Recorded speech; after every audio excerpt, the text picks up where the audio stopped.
ಇದ್ದೀರಾ, ಇದು filmy beet Kannada. ನಾನು ಶ್ರುತಿ ಪಾಟೀಲ್. ಕಿರಿಕ್ ಪಾರ್ಟಿ ಸಿನಿಮಾನ ನೀವೆಲ್ಲ ನೋಡೇ ಇರ್ತೀರಾ. ಇನ್ನು ಕಿರಿಕ್ ಪಾರ್ಟಿ ಸಿನಿಮಾದಲ್ಲಿದ್ದ ಆ ಯೆಲ್ಲೋ ಕಾರ್ ಮೇಲೆ ಯಾರಿಗಾದ್ರೂ ಕ್ರಶ್ ಆಗದೆ ಇರಲ್ಲ. ಎಲ್ಲರೂ ಇಷ್ಟಪಟ್ಟಿದ್ದ ಕಿರಿಕ್ ಪಾರ್ಟಿ ಕಾರ್ ಇದೀಗ ಸೋಲ್ಡ್ ಔಟ್ ಆಗಿದೆ. ಹಾಗಿದ್ರೆ ಅದನ್ನ ಗೆದ್ದ ಲಕ್ಕಿ ಬಾಯ್ ಯಾರು ಅಂತ ಹೇಳ್ಬಿಡ್ತೀನಿ ಕೇಳಿ.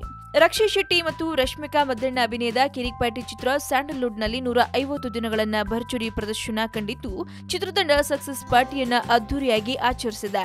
ಅಂದ್ಹಾಗೆ ಕಿರಿಕ್ ಪಾರ್ಟಿ ಚಿತ್ರದಲ್ಲಿ ಬಳಸಿದ್ದ ಕಾಂಟೇಸ್ ಕಾರು ಚಿತ್ರದಲ್ಲಿ ಅಭಿನಯಿಸಿದ್ದ ನಟರಷ್ಟೇ ಗಮನ ಸೆಳೆದಿತ್ತು. ಚಿತ್ರ ಮುಗಿದ ನಂತರ ಈ ಕಾರನ್ನ ಹರಾಜು ಹಾಕಿ ಅದರ ಹಣವನ್ನ ಚಿತ್ರತಂಡ ಸಮಾಜ ಸೇವೆಗೆ ಬಳಸುವುದಾಗಿ ಹೇಳಿತ್ತು.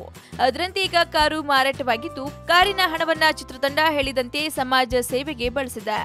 ಚಿತ್ರದ ಕಲಾವಿದರಷ್ಟೇ ಸಿನಿ ಪ್ರಿಯರಿಗೆ ಇಷ್ಟವಾಗಿದ್ದ ಕಿರಿಕ್ ಪಾರ್ಟಿಯ ಆ ಕಾಂಟೇಸ್ ಕಾರನ್ನು ಖರೀದಿಸಿದವರು ಯಾರು, ಕಾರಿನ ಮಾರಾಟದ ಹಣವನ್ನ ಯಾರಿಗೆ ಕೊಡ್ಲಾಯಿತು ಎಂಬುದನ್ನ ಹೇಳ್ಬಿಡ್ತೀನಿ ಕೇಳಿ. ಕಿರಿಕ್ ಪಾರ್ಟಿ ಚಿತ್ರತಂಡ ಹಲವು ದಿನಗಳ ಹಿಂದೆ ಆಟೋ ಅಲೋಟ್ ಎಂಬ ಆನ್ಲೈನ್ ತಾಣದಲ್ಲಿ ಕಾಂಟೇಸ್ ಕಾರನ್ನ ಹರಾಜಿಗೆ ಇಟ್ಟಿತ್ತು. ಈ ಕಾರನ್ನು ಈಗ ಸಾಫ್ಟ್ವೇರ್ ಇಂಜಿನಿಯರ್ ಒಬ್ಬರು ಖರೀದಿಸಿದ್ದಾರೆ. ಬೆಂಗಳೂರಿನ ವಿಜಯನಗರದಲ್ಲಿ ವಾಸವಾಗಿರೋ ಬೆಳಗಾವಿ ಮೂಲದ ಸಾಫ್ಟ್ವೇರ್ ಇಂಜಿನಿಯರ್ ರವಿ ಕೋರೆ ಎಂಬುವರು ಕಾರನ್ನ ಹರಾಜಿನಲ್ಲಿ ಗೆದ್ದುಕೊಂಡಿದ್ದಾರೆ. ಇವರಿಗೆ ಚಿತ್ರದ ನಟ ರಕ್ಷಿತ್ ಶೆಟ್ಟಿ ಮತ್ತು ಫೇಸ್ಬುಕ್ನಲ್ಲಿ ಅವರ ಫೋಟೋ ಹಾಕಿ ಅಭಿನಂದನೆಗಳನ್ನ ತಿಳಿಸಿದ್ದಾರೆ. ಕಿರಿಕ್ ಪಾರ್ಟಿ ಚಿತ್ರತಂಡ ತಾನು ಕೊಟ್ಟ ಮಾತಿನಂತೆ ಕಾರು ಮಾರಾಟದ ಹಣಕ್ಕೆ ತಮ್ಮ ಕೈಯಿಂದಲೂ ಒಂದಷ್ಟು ಹಣ ಹಾಕಿ 4 ಲಕ್ಷ ರೂಪಾಯಿಗಳನ್ನ ಬೆಂಗಳೂರಿನ ಜ್ಯೋತಿ ಮಹಿಳಾ ಸಂಘಕ್ಕೆ ನೀಡಿದೆ. ಕಾಂಟೇಸ್ ಕಾರನ್ನು ಚಿತ್ರಕ್ಕಾಗಿ ವಿಶೇಷ ರೀತಿಯಲ್ಲಿ ಡಿಸೈನ್ ಮಾಡಿ ಚಿತ್ರೀಕರಣ ಮಾಡಲಾಗಿತ್ತು. ಚಿತ್ರದ ಕೊನೆಯಲ್ಲಿ ನಾಯಕ ರಕ್ಷಿತ್ ಶೆಟ್ಟಿ ಆ ಕಾರನ್ನ ಸೇಲ್ ಮಾಡಿ ಬಂದ ಹಣವನ್ನ ವೇಶ್ಯೆಯೊಬ್ಬಳ ಮಗಳ ಶಿಕ್ಷಣಕ್ಕೆ ನೀಡಿದ್ದ.